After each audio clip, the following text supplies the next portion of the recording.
करते हैं। तो क्या है, भारत में संविधान सभा के गठन का विचार सबसे पहले किसने प्रस्तुत किया? एम एन रॉय ने। किसने प्रस्तुत किया? एम एन रॉय ने। भारतीय राष्ट्रीय कांग्रेस ने पहली बार कब आधिकारिक रूप से संविधान सभा के गठन की मांग की थी? 1935 में संविधान सभा के गठन की मांग की गई थी। आगे की ओर आइए। 1938 में किसने घोषणा की थी कि स्वतंत्र भारत का संविधान वयस्क मताधिकार के आधार पर चुनी गई संविधान सभा द्वारा बनाया जाएगा? तो किसने किया था? पंडित जवाहरलाल नेहरू ने यह घोषणा की थी कि जो हमारा संविधान होगा वो कैसा होगा? वयस्क मताधिकार, यानी कि हमारे देश में चुनाव में हिस्सा लेने के लिए यानी वोट देने के लिए एक एज क्राइटेरिया डिसाइड की गई है, और वही एज क्राइटेरिया से हम मानते हैं कि यह वयस्क लोग हैं, यानी कि समझदार लोग हैं, और इसके आधार पर हम क्या करते हैं? वोटिंग करते हैं, और हमारा इसी के आधार पर क्या होगा? क्या होगा? संविधान का निर्माण होगा। तो किसने कहा था? पंडित जवाहरलाल नेहरू ने। ब्रिटिश सरकार ने संविधान सभा की मांग को पहली बार सैद्धांतिक रूप से किस प्रस्ताव के तहत किया था? किस प्रस्ताव के तहत किया था? अगस्त प्रस्ताव। कब आया था? 1940 में। ठीक है, क्योंकि 1935 में क्या किया गया था? कांग्रेस के द्वारा ऑफिशियली मांग की गई थी संविधान सभा की, और ये कब घोषणा किए थे? देखिए यहां पे 1938 में वयस्क मताधिकार के आधार पर क्या होगा? हमारा संविधान बनेगा, और 1940 में क्या आ गया? 1940 में क्या आ गया? अगस्त प्रस्ताव आ गया। लेकिन उस समय क्या हुआ कि अंग्रेजों ने यह मान तो लिया, कि भैया ठीक है, मैं आपका संविधान सभा का गठन कर दूंगा, संविधान सभा की मांग को मैं एक्सेप्ट करता हूं, लेकिन लागू कब होगा? द्वितीय विश्व युद्ध समाप्त के बाद। लेकिन हम भारतीयों को अंग्रेजों ने इतने मुंह जला दिए थे कि विश्वास करना मुश्किल था, क्योंकि उनकी जो नीति थी वो दोगली नीति थी। कैसी नीति थी? वो दोगली नीति थी। उन पे भरोसा करना बहुत ही मुश्किल था कि वो बोलेंगे कुछ और करेंगे कुछ और। ठीक है, चलिए आगे की ओर बात करते हैं। फिर 1895 में स्वराज विधेयक के माध्यम से संविधान सभा की मांग सबसे पहले किसके द्वारा रखा गया? तो बाल गंगाधर तिलक के द्वारा रखा गया है। ठीक है, बाल गंगाधर तिलक के द्वारा सबसे पहले मांग किया गया था। कब? 1895 में बाल गंगाधर तिलक ने स्वराज विधेयक के माध्यम से, विधेयक का मतलब बिल होता है, यानी एक संसद में मान लो कि उन्होंने क्या किया? एक प्रस्ताव रखा कि भैया संविधान सभा होनी चाहिए, लेकिन वह विधेयक किस विधेयक, मतलब कहने का मतलब ऐसा समझ जाओ, किसी पत्र के माध्यम से। क्लियर? आगे की ओर बढ़ सकते हैं, ध्यान दीजिए। फिर क्या है?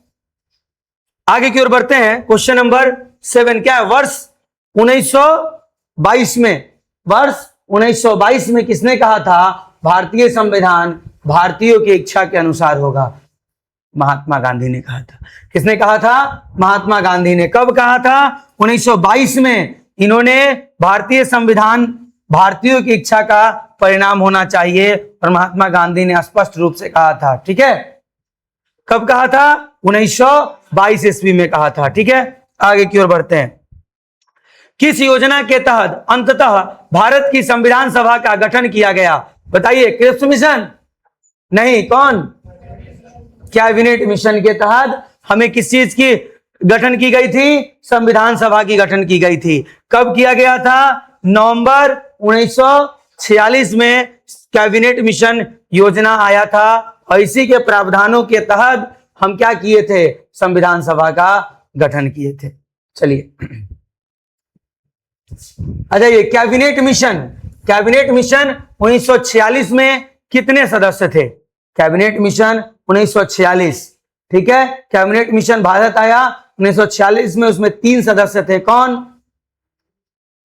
स्टफर्ड क्रिप्स। हाँ देखो यहां लिखा गया है क्या है? Pethick Lawrence, Stuart Cripps and A V Alexander, ये 3 सदस्य थे जिन्होंने क्या किया था? कैबिनेट मिशन के साथ भारत आए थे। ठीक है, चलिए, कैबिनेट मिशन योजना के अनुसार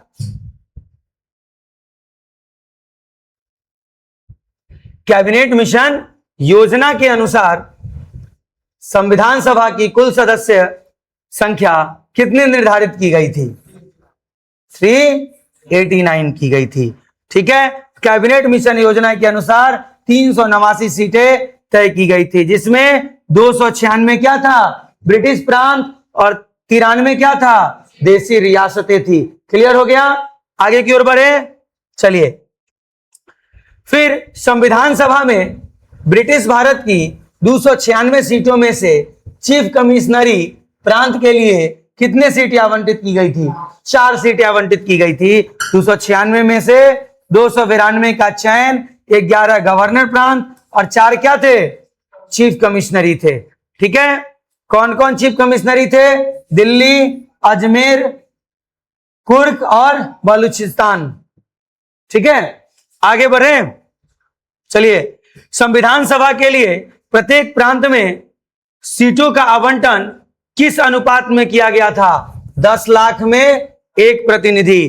कितने में? 10 लाख जनसंख्या पर 1 सीटों का प्रावधान रखा गया था। क्लियर है? चलिए, अब संविधान सभा के चुनाव किस पद्धति द्वारा आयोजित किया जाता है? एकल संक्रमणीय मत पद्धति द्वारा, अनुपातिक प्रतिनिधित्व द्वारा क्या किया जाता है? संविधान सभा के चुनाव को आयोजित किया जाता है। ठीक है, प्रांतीय विधानसभाओं के सदस्यों द्वारा अध्यक्ष रूप से, अप्रत्यक्ष रूप से एकल संक्रमणीय मत पद्धति के माध्यम से चुनाव को क्या किया जाता है? संचालित किया जाता है। ठीक है, आगे देखिए।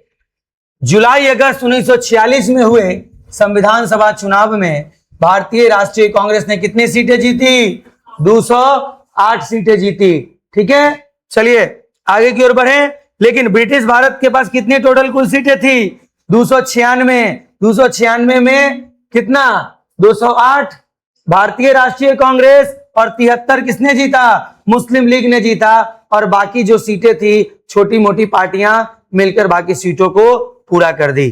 ठीक है, चलिए आगे आ जाइए। अब 1946 के संविधान सभा में मुस्लिम लीग को कुल कितने सीटें हासिल हुई? 73 सीटें हासिल हुई। ठीक है, चलिए। प्रारंभ में देशी रियासतों को आवंटित 93 सीटें क्यों नहीं भर पाई? अंग्रेज सरकार ने रोक दिया था, चुनाव में धांधली थी, देशी रियासतें ने खुद को संविधान सभा से अलग रखने का निर्णय लिया, या कोई योग्य उम्मीदवार नहीं था? खुद संविधान सभा से अलग रहने का निर्णय लिया। ठीक है, ठीक है, कोई दिक्कत? आ जाइए नेक्स्ट। संविधान सभा की प्रथम बैठक कब आयोजित हुई? 9 दिसंबर 1946 को। ठीक है, आगे की ओर चलें। संविधान सभा की पहली बैठक का बहिष्कार किस दल ने किया? मुस्लिम लीग ने किया। ठीक है, आ जाइए। संविधान सभा के अस्थायी अध्यक्ष के रूप में किसे चुना गया था? किसको? सच्चिदानंद सिन्हा को। तो डॉक्टर सच्चिदानंद सिन्हा। ठीक है, आगे की ओर बढ़े। संविधान सभा के अस्थायी अध्यक्ष के रूप में 11 दिसंबर 1946 को किसे निर्वाचित किया गया था? बताओ। 9वीं पहली बैठक में सच्चिदानंद सिन्हा को क्या किया गया था? अस्थायी अध्यक्ष बनाया गया था। लेकिन 11 दिसंबर 1946 वाले बैठक में किसको? डॉक्टर राजेंद्र प्रसाद को संविधान सभा का क्या कहते हैं? अस्थायी अध्यक्ष बनाया गया था। तो क्या हो जाएगा? डॉक्टर राजेंद्र प्रसाद। आइए आगे। संविधान सभा के उपाध्यक्ष के रूप में किसे चुना गया था? एच.सी. Mukherjee, BT. कृष्णचारी, sir VN. Rao. ए और बी दोनों को चुना गया। पहले किसको चुना गया था? एच.सी. मुखर्जी को, और फिर द्वितीय बी.टी. कृष्णचारी। तो क्या हो जाएगा? आप बताओ। सी, ए और बी दो। Option number C. क्या ए और बी दोनों हो जाएगा। ठीक है, आगे की ओर बात करते हैं। संविधान सभा के संवैधानिक सलाहकार के रूप में किसे नियुक्त किया गया था? बताओ, संवैधानिक सलाहकार के रूप में क्या वीएन राव को संवैधानिक सलाहकार के रूप में क्या किया गया था? चलिए आगे की ओर बात करते हैं। 13 दिसंबर 1946 को संविधान सभा में ऐतिहासिक उद्देश्य प्रस्ताव किसने पेश किया था? भीमराव अंबेडकर, जवाहरलाल नेहरू। किसने प्रस्तुत किया था? जवाहरलाल नेहरू ने प्रस्तुत किया था। आइए आगे, जवाहरलाल नेहरू द्वारा प्रस्तुत उद्देश्य प्रस्ताव को संविधान सभा के सर्वसम्मति से कब स्वीकार किया गया? जवाहरलाल नेहरू द्वारा प्रस्तुत उद्देश्य प्रस्ताव को संविधान सभा के सर्वसम्मति से कब स्वीकार किया गया? बताओ। 22 जनवरी 1947। ठीक है, क्या है? संविधान सभा के सर्वसम्मति से स्वीकार किया गया था उद्देश्य प्रस्ताव को। लेकिन 26 जनवरी 1949 होता तो क्या लिखते? हमारा संविधान अंगीकृत किया गया था। ठीक है, आ जाओ आगे। 26 नवंबर बोल रहा हूं। चलिए आ जाइए। भारत के विभाजन के बाद 15 अगस्त 1947 संविधान सभा पुनर्गठित हुई और इसके पुनर्गठन के बाद कुल सदस्यों की संख्या कितनी थी? 299। तो 299 में क्या था? 229 प्लस 70। 229 क्या थे? ब्रिटिश प्रांत, और 70 क्या थे? देसी रियासतें।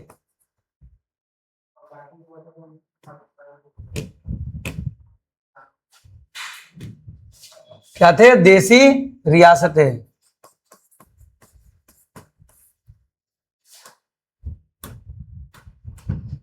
चलो फिर 1928 में निर्मित नेहरू रिपोर्ट को भारत के किस संविधान का अनौपचारिक ढांचा माना जाता है, जिसे किसकी अध्यक्षता में तैयार किया गया था? बताइए, क्या है? नेहरू रिपोर्ट। नेहरू रिपोर्ट जो हुआ था ना, मोतीलाल नेहरू के द्वारा ही क्या किया गया था? दिया गया था। और उसमें भी इन्होंने क्या किया था? संविधान सभा के लोकतांत्रिक ढांचे की मांग की थी कि हमारा ढांचा कैसा होगा, लोकतांत्रिक रूप से चलने योग्य होगा या नहीं होगा। इसकी मांग किसने किया था? मोतीलाल नेहरू ने किया था। ठीक है, चलिए अब बात करते हैं संविधान सभा की सबसे महत्वपूर्ण समिति प्रारूप समिति गठन कब किया गया था? बताइए। 29 अगस्त 1947 को। 29 अगस्त 1947 को। और 26 नवंबर 1949 को क्या हो गया? 26 नवंबर 1949 को क्या हो गया? संविधान बनकर तैयार हो गया। और लागू कब हो गया? 26 जनवरी 1950 को। ठीक है, कोई दिक्कत? अंबेडकर की अध्यक्षता में। किसकी अध्यक्षता में? अंबेडकर जी की अध्यक्षता में। क्योंकि प्रारूप समिति के अध्यक्ष कौन थे? डॉक्टर भीमराव अंबेडकर। प्रारूप समिति के कुल कितने सदस्य शामिल थे? अध्यक्ष सहित 7। ठीक है, कोई दिक्कत? और सीधे पूछे सदस्य कितने शामिल थे? तो 6। अध्यक्ष सहित पूछ दिया तो 7। और कहीं कहीं 6 ऑप्शन ना दे के सीधा ये अध्यक्ष सहित नहीं, कितने सदस्य शामिल थे और ऑप्शन 7 है तो 7 लगा देंगे। ठीक है, वो ऑप्शन के हिसाब से 6 या 7 लगाएंगे। अब आ जाओ, निम्नलिखित में से कौन प्रारूप समिति के सदस्य नहीं थे? बताओ। एन गोपाल स्वामी अय्यर थे, अल्लादी कृष्ण स्वामी थे, ये नहीं थे। क्या थे? जवाहरलाल नेहरू नहीं थे इसके अध्यक्ष। अध्यक्ष कह रहे हैं सदस्य। चलिए आगे की ओर। संविधान सभा की संघ संविधान समिति के अध्यक्ष कौन थे? संविधान सभा की संघ संविधान समिति के अध्यक्ष कौन थे? संघ। तो कौन थे? संघ संविधान समिति तथा संघ शक्ति समिति के अध्यक्ष पंडित नेहरू थे। आपको लिस्ट दिया गया है, थ्योरी में पढ़ाया गया था। आप उन चीजों को देख लेंगे एक बार। ठीक है, तो कौन थे अध्यक्ष? पंडित जवाहरलाल नेहरू थे। संविधान सभा की प्रांतीय संविधान समिति के अध्यक्ष कौन थे? सरदार वल्लभ भाई पटेल। देखो दोनों क्वेश्चन में फर्क देखो क्या है। संघ संविधान समिति, ठीक है, संघ संविधान समिति यानी कि सबको मिला दीजिएगा तो उसके अध्यक्ष हम हैं। अब प्रांतीय यानी छोटे छोटे राज्य को मिलाने का काम किसकी अध्यक्षता में था? तो सरदार वल्लभ भाई पटेल की अध्यक्षता में था। ठीक, आइए आगे। संविधान सभा की मूल अधिकारों एवं अल्पसंख्यकों से संबंधित परामर्श समिति के प्रमुख कौन थे? सरदार वल्लभ भाई पटेल थे, क्योंकि छोटे छोटे लोगों को मिलाने का काम इन्हीं के पास था। चलिए, संविधान सभा में मौलिक अधिकार उप समिति, मैंने बताया था ना कुछ उप समितियां, इस समितियों के कुछ उप समिति हैं, तो वो क्या हो जाएंगे? मौलिक अधिकार उप समिति के अध्यक्ष कौन हैं? जेपी कृपलानी। चलिए आगे बात करते हैं। संविधान सभा की संचालन समिति के अध्यक्ष कौन हैं? तो डॉक्टर राजेंद्र प्रसाद। फिर क्रिप्स मिशन किस वर्ष भारत आया जिसने युद्ध के बाद संविधान सभा के गठन की बात की थी? बताओ। 1942 में आया था। ठीक है, 1942 में आया था। महात्मा गांधी ने किस प्रस्ताव या मिशन को दिनांकित चेक कहा था? बताओ। क्रिप्स मिशन को। ये एक पहले से प्री प्लान्ड चाल थी, ये कहा गया था।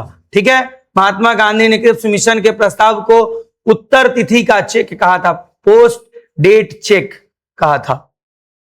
कहीं कहीं डायरेक्ट उत्तर दिशा चेक नहीं बोलेगा, आपको क्या करेगा? पोस्ट डेट चेक ही बोल देगा। हाँ, वो हिंदी में लिखा रहेगा पोस्ट डेट चेक, लेकिन और इंग्लिश में पोस्ट डेट चेक मिल जाएगा। तो आपको दोनों याद रखने की जरूरी है। संविधान सभा को निर्मित करने में कुल कितना समय लगा? 2 वर्ष 11 महीना 18 दिन। फिर आ जाओ, संविधान सभा के कुल कितने अधिवेशन आयोजित किए गए थे? बताओ। 11 अधिवेशन हुए थे। संविधान सभा के कितने अधिवेशन हुए थे? 11 अधिवेशन हुए थे। संविधान सभा द्वारा भारत के संविधान को कब अंगीकृत, अधिनियमित और आत्मसमर्पित किया गया था? 26 नवंबर 1949 को। 26 नवंबर 1949 को संविधान पर कुल कितने सदस्यों ने हस्ताक्षर किए थे? 284 सदस्यों ने हस्ताक्षर किए थे। अब आ जाइए, भारत का संपूर्ण संविधान किस तिथि को पूर्ण रूप से लागू हुआ? 26 जनवरी की तिथि को ही संविधान लागू करने के लिए क्यों चुना गया था? इसी दिन पूर्ण स्वराज दिवस मनाया गया था। इसी दिन क्या किया गया था? पूर्ण स्वराज दिवस मनाया गया था। तो 1929 के लाहौर अधिवेशन के संकल्प के आधार पर 26 जनवरी 1930 को प्रथम स्वतंत्रता या पूर्ण स्वराज दिवस मनाया गया था। यानी कि अंग्रेजों से तो स्वतंत्रता मिल ही गई थी, लेकिन अब हम 2 पार्ट में बटे थे, पाकिस्तान और हिंदुस्तान। तब जाकर हम तब पूर्ण स्वराज फिर से कब मनाए? 26 जनवरी 1950 को मेरी पर्सनल क्या हुई? संविधान लागू हुआ था, तब हम मनाए थे। ठीक है, अब आ जाओ। अब बात है संविधान सभा की अंतिम बैठक, बताइए। 24 जनवरी 1950 को हुआ था। कब हुआ था? 24 जनवरी 1950 को हुआ था। संविधान सभा ने राष्ट्रीय ध्वज को कब अपनाया था? 24 जनवरी 22 जुलाई 1947 को ही अपनाया था। आप देख लीजिएगा, 22 जुलाई,